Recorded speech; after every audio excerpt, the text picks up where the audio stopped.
Right, so you're welcome. Thank you very much for joining us. This is Business Edge, and I'm quite excited this afternoon because of this interview I'm going to have. It's with somebody that we all respect, somebody who has a wealth of experience, somebody who is a philanthropist, somebody who doesn't want us to talk too much about him, but we will, and maybe we'll be subpoenaed after the interview, but we still will. Please help me welcome the venerable, the honorable, His Excellency Benjamin Kwasi, the Ghana's ambassador to the South African High Commission. And I'm trying to find all the words to describe him, but let me welcome you, His Excellency. Thank you very much for joining us this Thank you for having me. I hope you're doing very well. I'm still designate. I've not been commissioned yet. So you add designate to it. Are we not comfortable enough by this time to be able to? You've gone through the orientation. Yes. The training, His Excellency, the President himself has done the training for you. But the moment he gives you your letters of credence, then you are commissioned. So that's the last gap we are waiting. But everything has been done because this just week which has gone by, you've gone through, President has given all of you 500 KPIs and so on and so forth. It was an intense program. I think that for the first time in our country's history, this, for me, gives us that confidence that everything we are doing should align to developmental goals of the country. The bigger, the supreme one, not should be individuals deciding on what to do. I think that the KPIs, as novel as they are, we have seen what we are supposed to achieve in the short, medium, and long term. Yes. And as a country, once we are able to follow it through, irrespective of whichever government comes after this, I'm sure that this is a novel thing that we should all be proud of.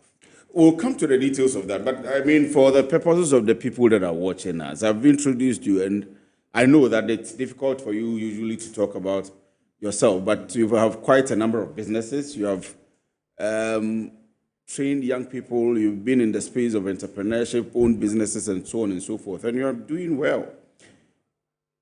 Let me begin. Why ambassador?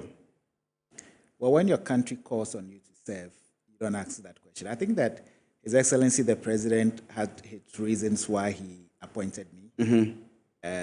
Over the years, I've had to stay in South Africa for a couple of years, and so I became very comfortable with the terrain.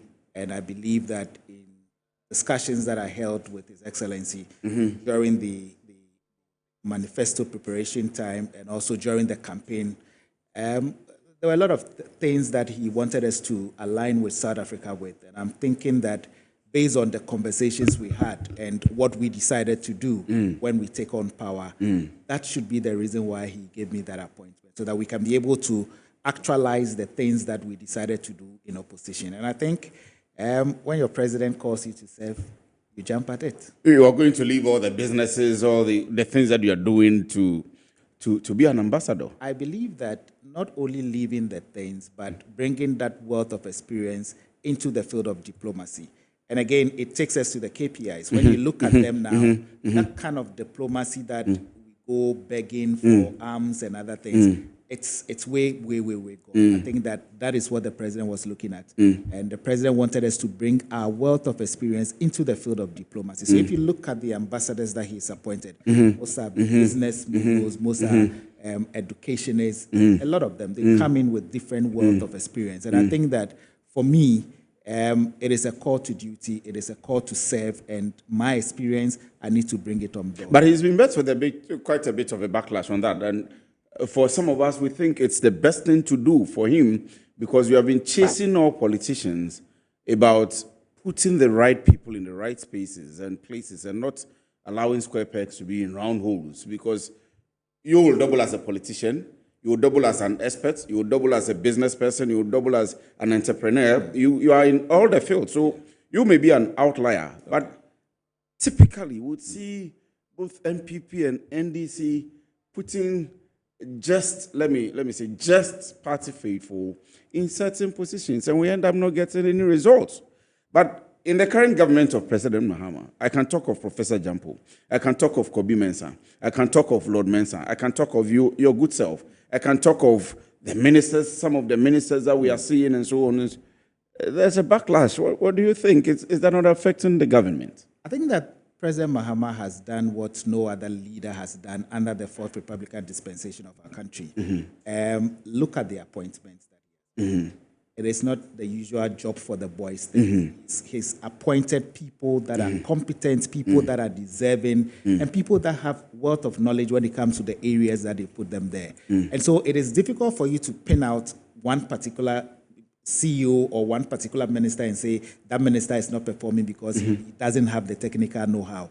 Everybody the president has appointed has a bit of knowledge in whatever he pushes them to. And I think that we should encourage it more. The era where they said it's job for the boys. So the party faithfuls. It's no more job for the boys. It's no more job for the boys. And I think that in line with the principles that the president wants to leave a legacy, this is why his appointment have been cardinal. And I think that we should all pat him in the back here.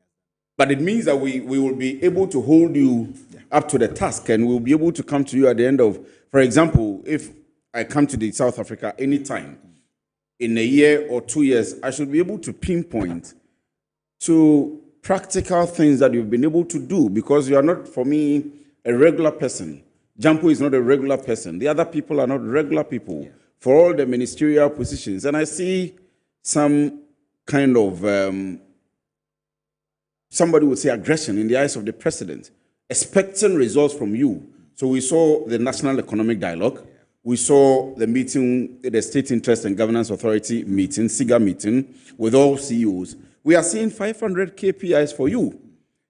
We should be seeing results in a year or two. Are you going to give us that? Well, a year or two, that is too much. Okay, too much? Yes, because the KPIs are based on 6 months, something that you need to report. A year. No, so I'm talking to you as both a politician and a practical person. And you are telling me as a practical person that a year or two is too much for you to deliver. When you look at the KPIs, they are time sensitive. And there are things that we are supposed to do. But a typical politician, typical ambassador, once they get there, they go to sleep. Now, the KPIs are telling you that some of the things you need to do it within the first 2 months, the first 3 months, the first 4 months. So measurement only doesn't start after two years. It doesn't start after 1 year. And the good news is that there's a dashboard at the Ministry of Foreign Affairs where as soon as you are able to click and then report what you are supposed to do, it goes on the dashboard. And the minister indicated clearly that it is not only for you to achieve. There are reward mechanisms as to ensuring those. So it gives everybody that upper edge to work and work well for the country. So I believe like the 500 and something pages, my country, for example, Pretoria, I think has about 8, 9, 10 pages in that KPI. So it's country dependent. And so if we look at it from that angle, I'm sure that within 2 years, we should be revising what we've done and then getting an upgrade on what we need to do. Do you think it's a good initiative? A brilliant one. You think it's very brilliant. Why have we stayed till now as a country? Well, so that is the difference that President John Dramani Mahama has. And if you look at how the Honorable Minister of Foreign Affairs wants to run our diplomacy and our ministry, it's not going to be like what it has been times past. He believes that diplomacy should bring in more, not less. And so if you're a diplomat, you need to go out there, get businesses, bring businesses back. And also, what the foreign minister is so much particular about is how we treat our Ghanaian compatriots in other countries where we find ourselves. So from the students to the business people to the traders to the workers, everybody. Yes, and bring in a lot of investors. In South Africa, typical. Let me give you an example in South Africa. You've heard one too many a time where there are xenophobic attacks. Yes, security issues and attacks. You hear that there are Ghanaians that go to the High Commission in Pretoria to get help and they are told that they cannot help them. There should be a mechanism. There should be a way around this so that we can be able to help our citizenry. And that is one of the things that the KPIs address, the mechanism within which you have to help the Ghanaian people out there. And then one other thing that the minister brought on board also is the Ghana Day celebration. Most of the missions and embassies abroad don't celebrate Ghana Day, bringing in people to come in. So let me just say this before you continue. Most of our ambassadors that we have, as far as we are concerned, and as far as we see them out there, they just go and sit there and issue visas, and that's just all they do. So exactly. And their term will be up and they come back. And so what's the essence of buying and $8 million building in a different country for you to sit in, and all you are doing is representing the country without any economic results. That is the mischief that has been cured by these particular KPIs. And that is the mischief that has been cured also by the Foreign Affairs Minister, who says that being appointed ambassador is not a retirement package. You know, once people who have gone through the politics of the country now, and are retiring will now go into those different countries. It's something that we should all be proud of, that diplomacy should bring in more. And I can attest to the fact that in the weeks, months, and a year to come, you would be so proud as to how all the commissioned ambassadors will bring in those investments that we need to bring. You know South Africa very well. So let me use your case as an example. How soon should we come back to you for results? I think South Africa is the second largest trading partner in Ghana. We'll get into all of those. We do almost 1.8 billion as of last year. And so there are a lot of things that we need to learn from South Africa. I think that we are underusing South Africa in terms of helping grow our economy. South Africa is also allied to the BRICS. Yes. And we are not saying that we should join the BRICS, but the BRICS bloc offers a lot of business opportunities that we need to harness. It's a way that we can be able to get more from South Africa. Look at their economy and look at how they make money out of their gold exports here and there, adding value to it. We don't have that mechanism of adding value to all our gold here. We export to other jurisdictions. And I think that it is time. I have heard South African entities wanting to come to establish refineries here. I have heard South African entities saying that, you know, I never knew that we are able to sometimes even go and loan vehicles that we rent them from South Africa to come and work in our mining sector. Those heavy-duty machines. Some of them in this country, we've not bought them. We rent them from South Africa. From South Africa? Yes. Indaba? Yes. And it comes here to come and work. I think that it is time we bring the two countries together in terms of the businesses that we can do and ensure that they don't only add value, but they come and help us establish those that they have established there to help us grow as an. So it's not even just with gold, it's with bauxite as well. Everything. We have Gyadek, but still we are seeing really the bauxite raw stones going out. We have Gyadek also still we are seeing. So we need to learn from them, and they have the market already. I know that what they brought to us is less. It's about 31 point something million, and we are doing 1.8 billion. So it means that there's a gap. We need to find out and then balance the and trade. That is the kind of diplomacy that we are all encouraged to do. Diplomacy that would add value to the citizenry of both countries, and also it should not be to the benefit of only one country. Then we go into it and say it's a win-win affair. No, we all have to benefit as a people, both Ghanaians and South Africans. What would you intend to do? Because you are talking about mining. We've had WAMPEX here in Ghana. I don't know if Indaba 2025 has happened already. It will happen next month. Or it's going to happen next month. And so all of the issues in mining will come up. Maybe not necessarily on gold alone. But our biggest problem here in the country, and when I went to the WAMPEX program, I said it to them, that whatever it is, of course, we cannot attack Newmont, for example. We cannot attack Anglo Gold, for example. But we need to be able to, together with government, solve the issue of Galamsey. You will be at the center of affairs because of the relationship between Ghana and South Africa. You will be championing this agenda on behalf of the president. Do you have a plan? How do you intend to help Ghana, maybe through South Africa or a collaboration, help? You may not be able to solve, but help the solution to Galamsey in Ghana. I think Galamsey has become an albatross on the neck. Yes. And it is something that I would prefer that under the President John Mahama administration, the 4 years that he has, we should be able to say there's nothing going to be called Galamsey anymore, especially after the tragedy that befell us as a country. A very sad one. A very, very sad In one. South Africa, they also call it Zama-Zama. It's also another form of illegal mining, the one that we have here. But I think that it is because of this reason that the Gold Board was formed. If you read the whole structural form of the Gold Board, I think it is here to solve this issue of Galamsey. Like you said, it is going to be not a one-day wonder. No, not at all. Not at all. It's not going to happen overnight. But I think that we should bring in the expert from South Africa. I have seen blueprints as to how they handle the Zamazama. The last one, let me tell you what happened. Please do. So there was a cave, and usually the people who deal in the Zamazamas are not typical South Africans. They are people from Mozambique, Zimbabwe, Malawi. And the government had reiterated it several times. So, human rights organizations will quickly say, oh, there are illegal miners that are trapped. Government jumps and goes there, brings them out. The last one, government decided to adopt wait and see. Oh, let them die. So government said, in as much as human rights authorities were up in arms with government, at a point I asked myself, you've advocated for this several times. They know the dangers that are involved. And they are still doing it. They are still doing it. So ever since that experience and government adopted that wait and see, but finally went in to bring them out, I have not heard anything Zamazama anymore.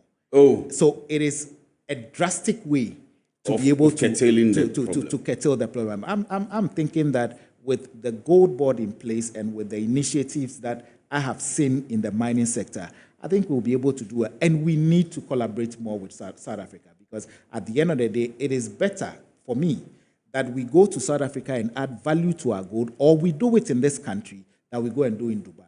I think that is what the African Continental Free Trade is all about. We'll come to AFCFTA, but let's finish Galamsey. Do you think we should use drastic ways? It should be part of the measures that we use, not drastic as in people losing their... I know the human rights... We need to solve Galamsey. Yes, the NDC did the campaign with it. And we are still on the NDC's neck. We need to solve Galamsey. How should we? We will solve it. You are in two countries where this is happening. You have first-hand contact and information. Should we use drastic measures? How should the NDC solve it? It's part of the problems. It's part of the solution. And I think that as a people, we should resolve that enough is enough, this whole Galamsey thing. We shouldn't glorify an individual's selfish interests in mining in a forest reserve, a reserve that our forefathers, our forebears have left for a reason. You don't do that. The river bodies, the destruction of the river bodies. What we are doing is that there are few people who want to enrich themselves against not only current crop of citizenry, but to the unborn generation as well. And I think that it is time we put a stop to it, and drastic measures should be in place. Legislation should. I'm happy that the repeal of some of the LIs that had to do with mining have gone through successfully and through cabinet as well. I think all hands on deck. Let's ensure that this issue becomes something of the... Forget about the politics of it, and let's ensure that this is about Ghana. And not politicize it. Yes. But some people blame your government that you had politicized it. And you use it to make a way for yourself to come into government. And you can admit to the fact that the approach that we wanted it to be handled in the previous administration was not being handled. One case... Akonta mining.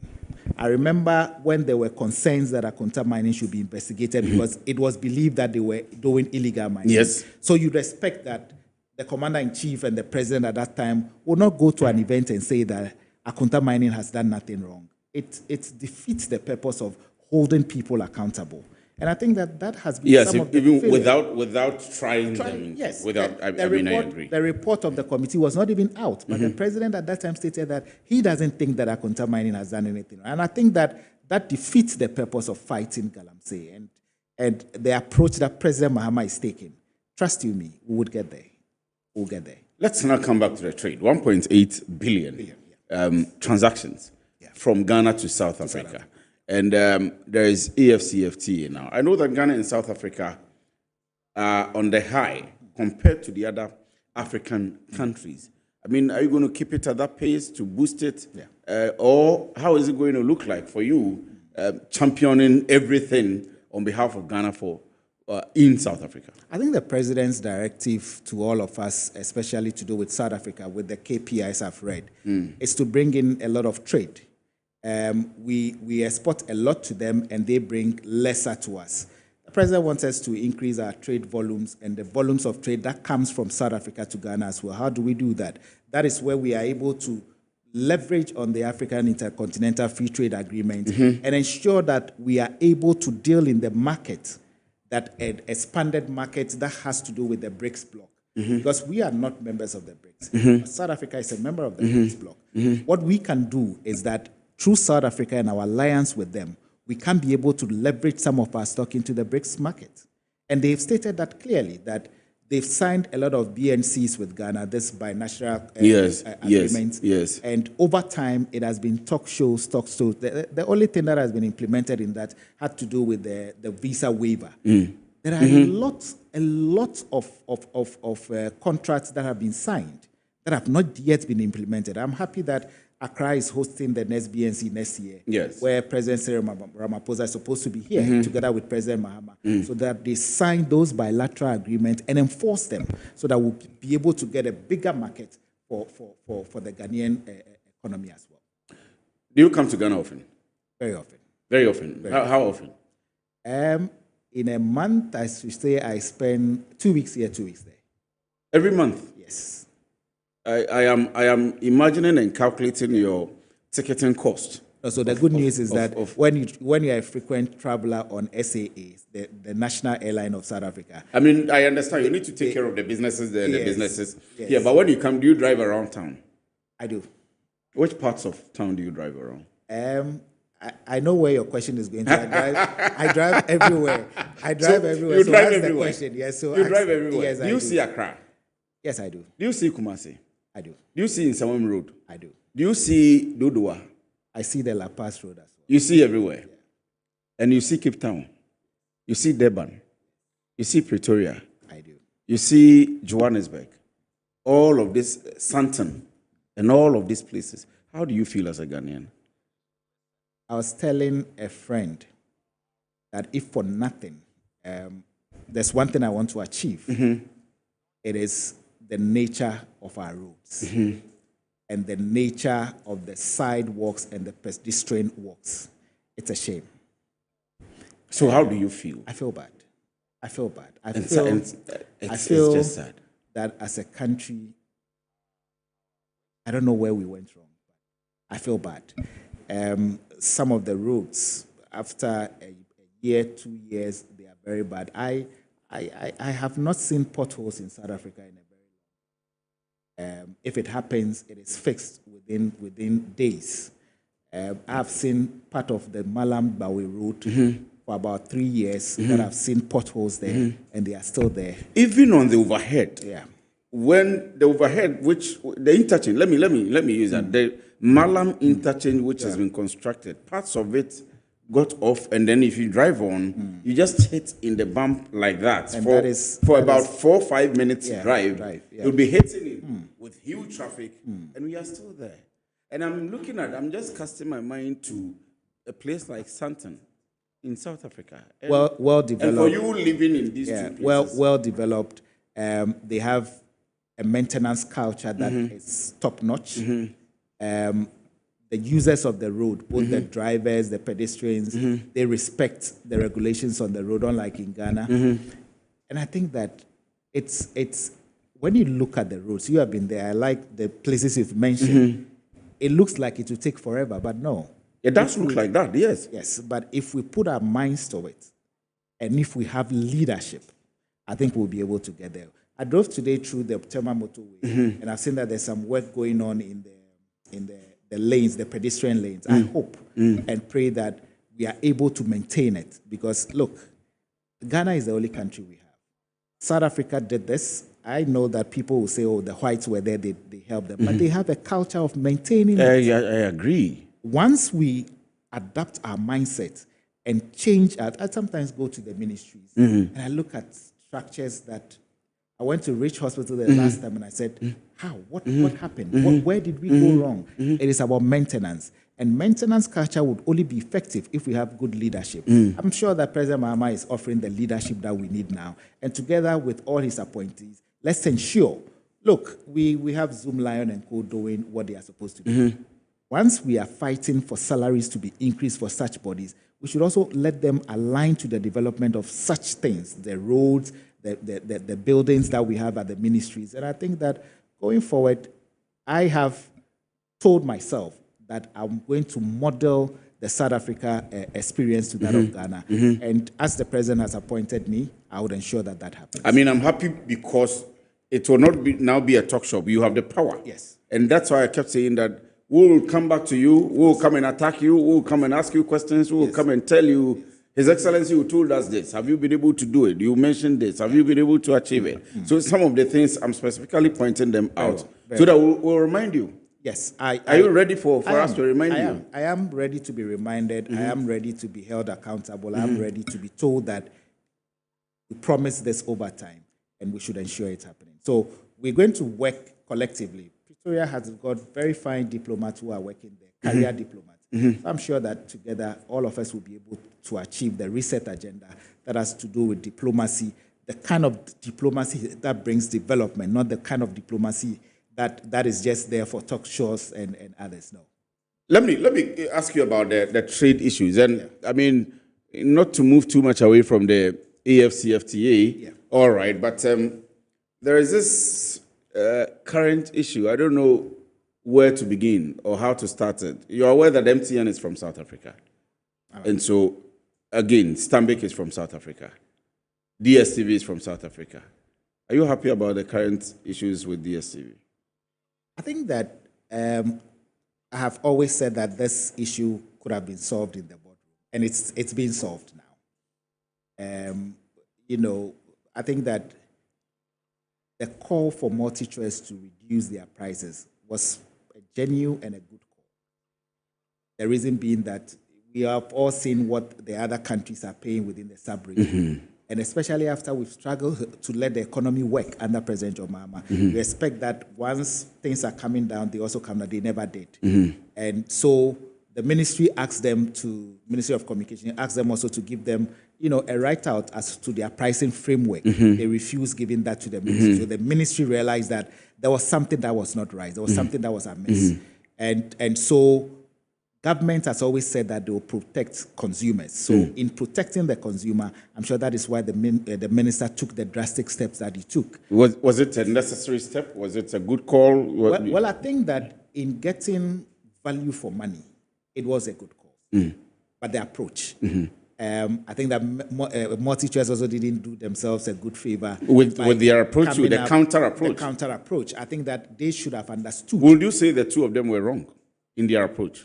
No, I would say that it was too entrenched in a way. I'll say that the Minister for Communications was enforcing what the acts are. In an entrenched position? Yes. And DSTV was also in an entrenched position? But you see, the problem is that DSTV needs to understand that if they have given their pricing framework to the minister, and the ministry together with its technical team had seen that ABC goes into their pricing policy, I don't think we'll be here. The fact that they refused and the ministry had to go around and get those information for themselves, I think that is what triggered what has happened. The Minister of Communications is not fighting with DSTV or MultiChoice. Ghana is not fighting with DSTV or MultiChoice. All we are saying is that we should streamline what we are doing. Let's have value for money. And I'm happy that the committee that has been formed by the minister would come up with a solution that would take into consideration the Ghanaian consumer and also the investor. My position makes me deal with the two. I agree. That's why I'm asking you, because it puts you in a very difficult situation. Yes, but like I said, we will solve it in the boardroom. The Minister of Foreign Affairs, the Minister of Communication, these are people that are go-getters who would ensure that the Ghanaian consumer is not taken advantage of, would ensure that the business entity of MultiChoice is not taken advantage of. Whatever we are going to do should be in that African marriage where we ensure that we are growing each other. Don't take advantage of anybody so that nobody will also take advantage of you. Some people think that the Ministry of Communication likes social media too much and that it was to be a boardroom discussion and all of these should have gone on very smoothly till a point where there was results and then the minister comes out. As a Minister of Communications, communication is his outfit. So social media is part of the outfit. So you can't stop him from expressing his views there. I think that the passion with which the Honorable Sam George has done this shows the love that he has for the people of Ghana, shows the love that the NDC administration has for the people of Ghana. And as well, it shows that the Honorable Sam George is ensuring that Ghanaian consumers are not taken advantage of. In doing that, I believe that it has given other ministries also the eye-opener to say that look at certain things that are in your ministries that doesn't adhere to the benefit of the Ghanaian people. I think that Now that he has formed the committee, we are all happy because we know that the committee will work. Whatever they agree on, he will come and present to him, and then he will come and tell the Ghanaian people. But do you see the price coming down? Of course. So MultiChoice has said that they agree prices have to come down. But by the 30% at the time? No, for them, I have not seen them complain about the 30%. About the 30%. But I've seen them complain about the framework, the timeline that the ministry is giving them, which they believe that they've already prepared their books for the year, so they wanted something relaxed into next year. And the minister also says, no, I'm sure that we'll solve it. We'll solve it in the board.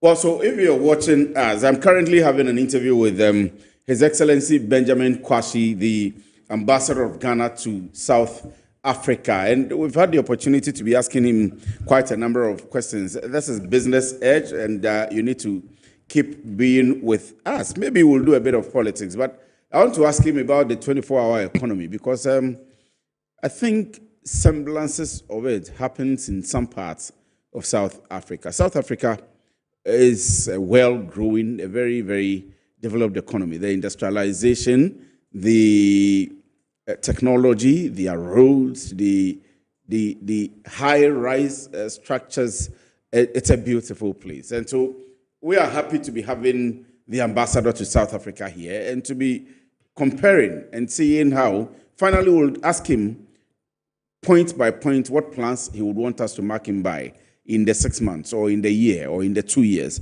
when we come back to him. You would want to stay with me. I'll be right back.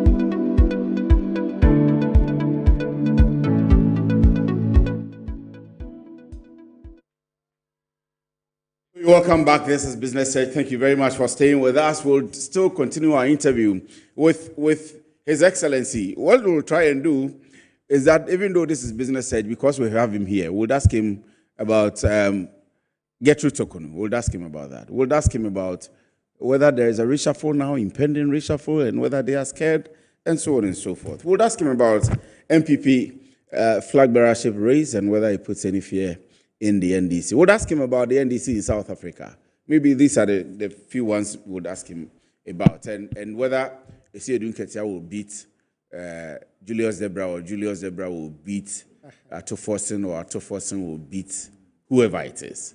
This is still Business Edge. But, Honorable, let me come to His Excellency, forgive me. Let me come to the 24-hour economy. It's a major program, major program of the NDC government.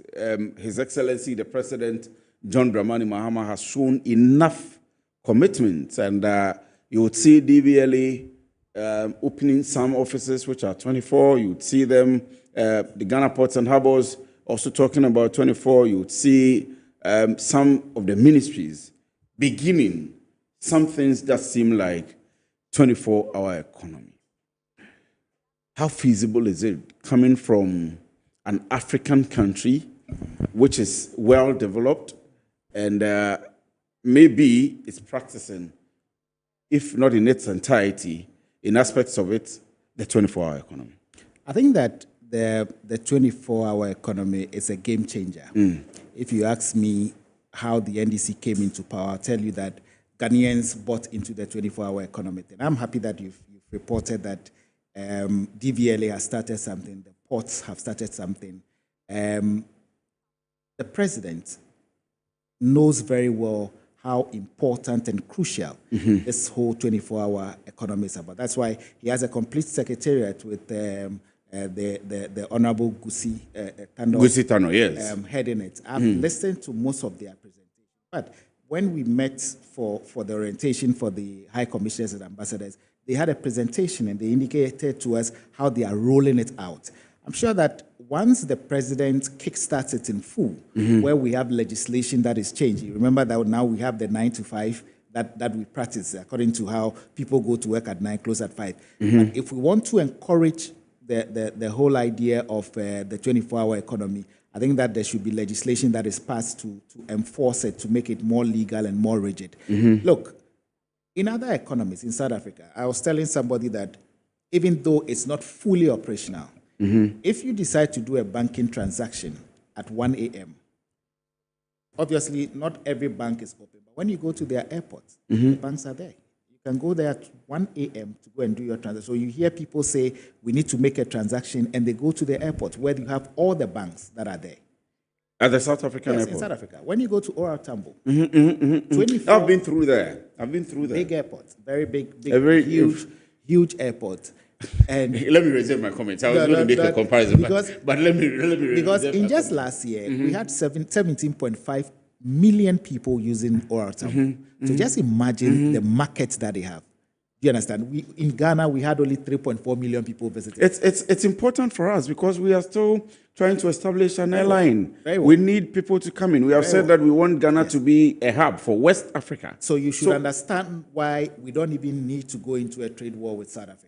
Because if they have 17.5 million people passing through their airports and we had 3.4 million people passing, it means that there are a lot of things that we need to learn from them. But it also means you have a lot of work on your head. Of course. Coming up. Yes, we have to. We have to ensure that we derive the benefit for both countries. So what are they doing right that makes people use that airport? I'm thinking about the flights that we are fortunately, it used to be 2 flights in a week. In fact, it started as 1 flight, went to 2 flights. From next month, the good news is that aside Wednesday, South African Airlines will come to Ghana for all the other days. Oh, so beyond the Thursday and the Saturday. So now we're going to have flights Monday, Tuesday. Oh, that's good news. Thursday, Friday, Saturday, and That's Sunday. good news. Yes, That's good news. They've already announced it. That's good news. Because we are opening our country.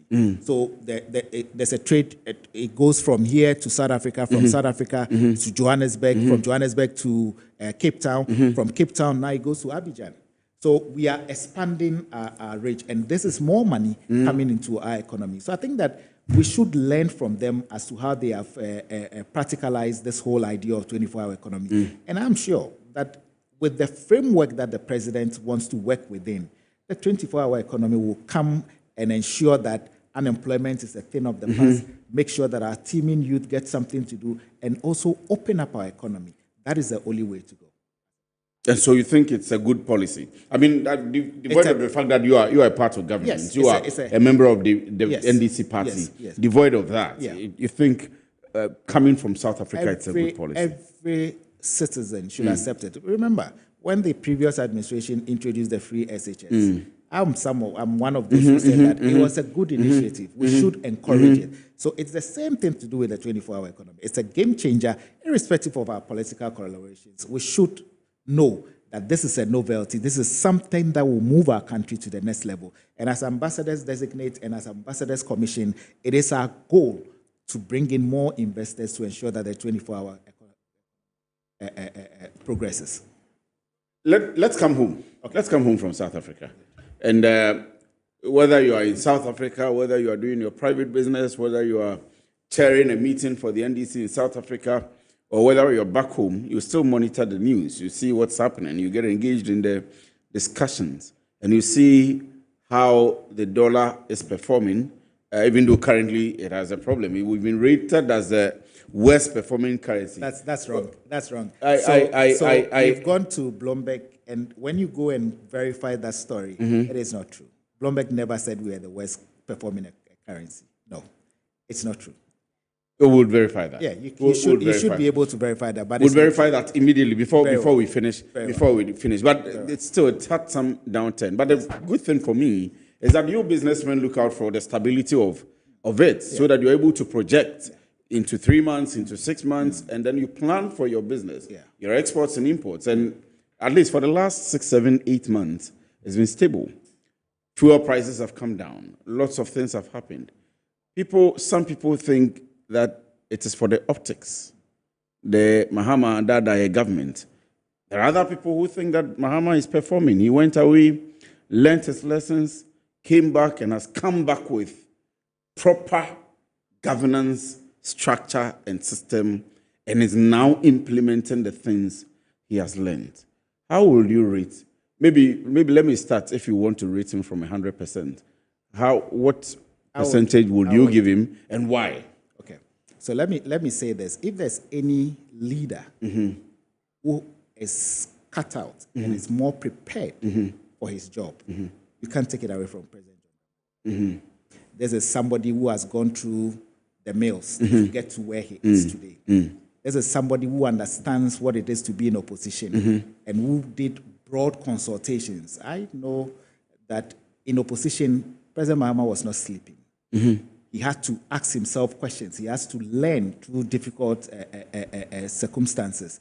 And I think now, if you ask me to rate President Mahama as to what he is doing, you and I can say if it's 10, it's 10 over 10. Oh, you'll give him 10 over 10 from 100%? Because President Mahama is showing leadership. President Mahama is showing leadership. Why do I say so? We were in this country when there were serious challenges. There were 90-something members of parliament that went and said that, look, our finance minister was not performing, and that our finance minister should be removed. Ken Ofori-Atta they wanted him to be sacked, in fact. What happened? The president did nothing about it. We're in this country when the whole populace rose up in arms and said that building a cathedral was not going to be something of a topmost priority for government. And we had a president who said, cathedral need the Queen Biaso no, No, I'm serious. No, I'm serious. Yeah, I'm listening to you. And now you have a president. You're just bringing me back to some of the things that have happened. So, yes. The president that we have now, whatever Ghanaians talk about are things that he ensures that are done. We've not seen any arrogancy from this president. We've seen a president who is dedicated, fixated at fixing whatever economy he's come to meet. When he came into government, when he was sworn in, he said he was not coming to make an excuse. He was elected to fix it. I'm happy you've talked about the stability of the currency. Do you know what that has done? It has halved our debts in just less than a year. That is what leadership is about. People at Abosokai now will tell you that they are confident and they are comfortable because within the last 8 months, they've been able to see the stability of the city and they have been able to do whatever they want to do without having to fear that, oh, the city is at 7, today it will go to 14, the next day it will go to 21 or 23. I think these are things that we should pat the president in the back for. The president has come to rescue the country called Ghana. He said he's on a reset agenda. All of us have bought into that reset agenda. And I'm sure that even you, seated with me here, believe that I am a journalist. The president is resetting the country and is resetting it in the right direction. But 10 over 10, 100%. In terms of leadership. In That I'm saying is still there. Fighting it. It's not said that. Are you aware that our organizer and our first vice chairman are under investigation? I am aware. You see that in the previous administration? Did you see that in the previous administration? The previous administration, the president told us clearly that Akunta Mining has done nothing wrong at the point that there was an investigative body that was supposed to investigate them. Is that leadership? Compare that leadership to what we are having today. I'm sure that the good people of Ghana have seen what President Mahama is doing. And for me, this whole idea of him coming in and making this tenure a legacy tenure, it is going to be one that only the likes of President Kwame Nkrumah will be compared to him. Oh, only in the whole of, not just the Fourth Republic, but in the history of the country? Because President Nkrumah had a pathway to development. He had a plan.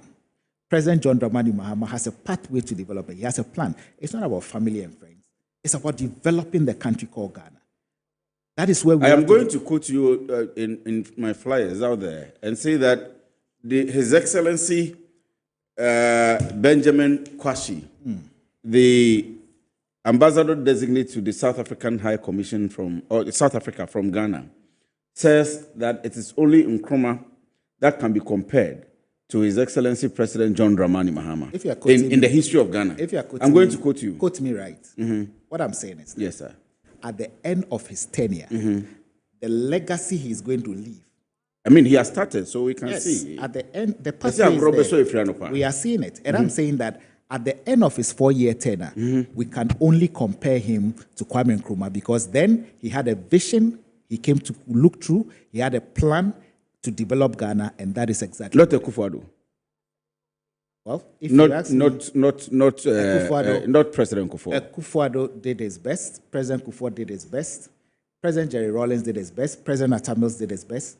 But from what we are seeing President John Dramani Mahama do in his second tenure as president, I think that he's right there in the echelons of President Kwame Nkrumah at the end of his tenure. But people still think not you, His Excellency, but you, NDC, His Excellency John Dramani Mahama, you are vindictive.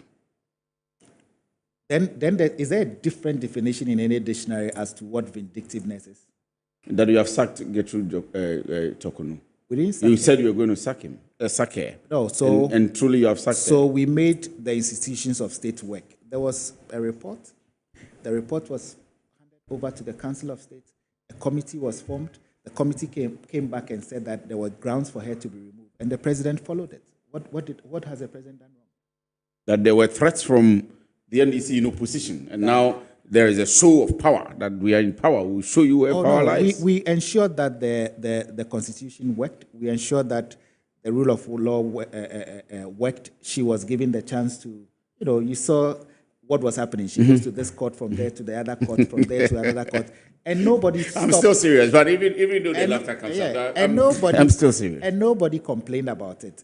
So what I'm saying is that the Venerable Gertrude Tokonu, the former Chief Justice, was removed from office on what the Constitution says is tenable.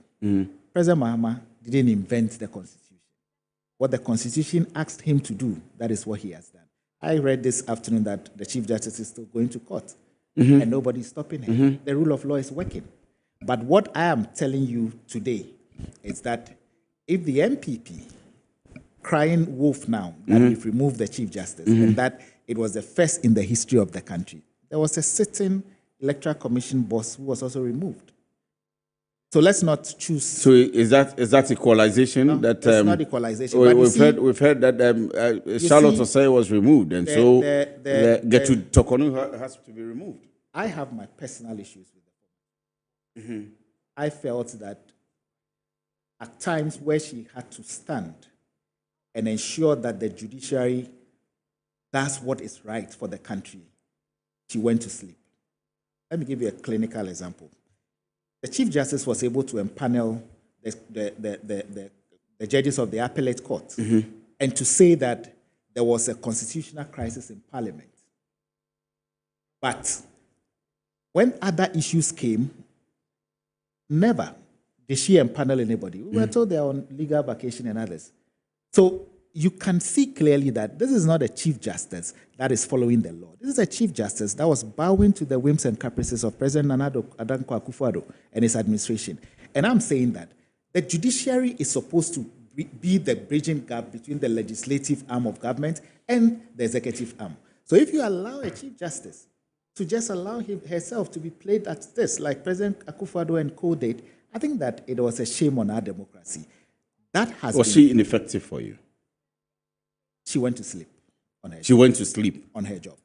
On her job. Yes. She was ineffective. She went. Well, we can say that, but I'm telling you that she went to sleep. She allowed the system to render her ineffective, and that is a danger to our democracy. Are you a citizen? I'm rounding up. My time is up. But are you a citizen, Ketia or Julius Zebra? For president. Which of them? Which faction are you? No, you say they are all members of the NDC. I don't understand. For president, okay. Oh, it's too early for us. But we are told that there is a Julius Debra faction and there is a... In the NDC? Yes, in the NDC. I said no, that is news. That is news to me. But which of them would you want? Or to force him? It's too early for it. We have... See, I'm happy that journalists are able to mention names of different members of the... So it means that... also. Just imagine. So we have the men. We have the men. So now it is not that we have the men for the MPP again. So what I'm telling you is that the names you are mentioning, you are mentioning them because they are competent people who can lead the NDC. Is that not correct? Because we feel they will come. They would want to lead. Why do you feel they want to lead? Because they have shown signs of wanting to lead. And because they are competent. Is that not correct? Of course. Yes, they are. So we have the men that are competent. When the time comes for us to do that... But you will be happy if Esedin Ketia wins? I'll be happy... Or Julius Zebra wins? I will be happy that we'll have a leader in the NDC that will take up from President John Dramani Mahama. Which is Julius Zebra? When the time comes, the delegates will decide. It means you don't like Esiodun Ketia. It means that I like all of them. It means that I like all of them, and I'm sure that any of them can be a good leader. Because Baumia or Kennedy Japan will beat any of them. No comments. No comments. But I mean, the truth of the matter is that you know it, I know it, that there is no way Baumia or Kennedy Japan can beat anybody in the NDC. That's not possible for you. Impossible. Is it because of the goodwill you are having now? It's because of the. I told you earlier on, Ghana's problem has been leadership.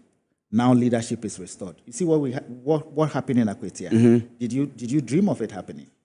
Oh, I had spoken to Musa Dankwa.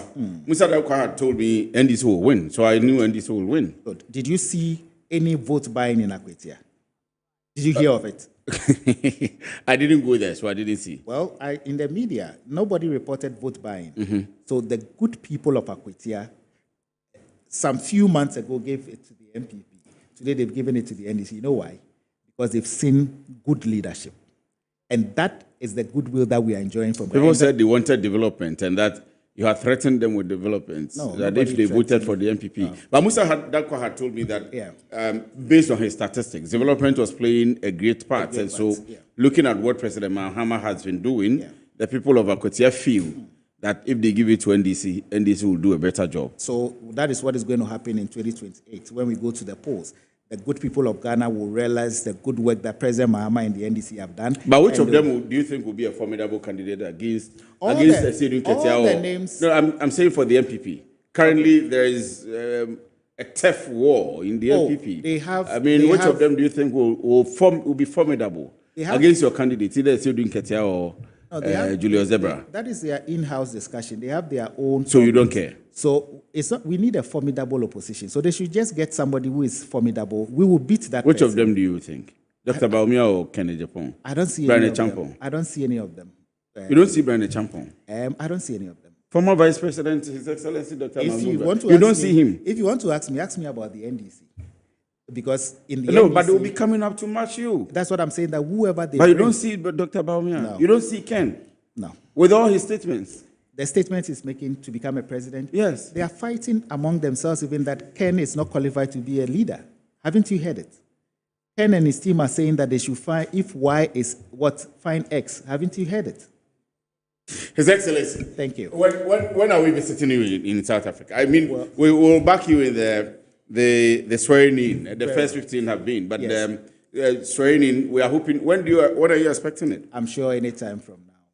It should be happening. It should be happening. His Excellency the President. And when do you expect to return back to South Africa? The Honorable Foreign Affairs Minister, I remember when they swore in the first 15, he gave them only 3 days that to go back. And so you are packing your bags already. So you see, it's good for you because you are already in there. Yes, and we have to work. Ambassador Victor Smith is in the US. He has started work. He met the staff yesterday. Yes. I saw pictures. This is the reset agenda. We should all be proud of it. Well, if you don't see any of the MPP candidates, we are here. We are watching. We'll follow you up to South Africa. Very well. We'll follow you up to South Africa. Thank you so much for having me. Thank you very much. So it's been exciting. I told you that it's going to be exciting from the beginning. And we'll have lots of the statements out. What we have done is to have the privilege of having to sit with His Excellency Benjamin Kwashi, the ambassador. I am already saying the ambassador, even without a designate, to South Africa. His Excellency, thank you so much for the afternoon. This is Business Edge. My name is Kwesi Afriyie. Thank you very much for doing the watching.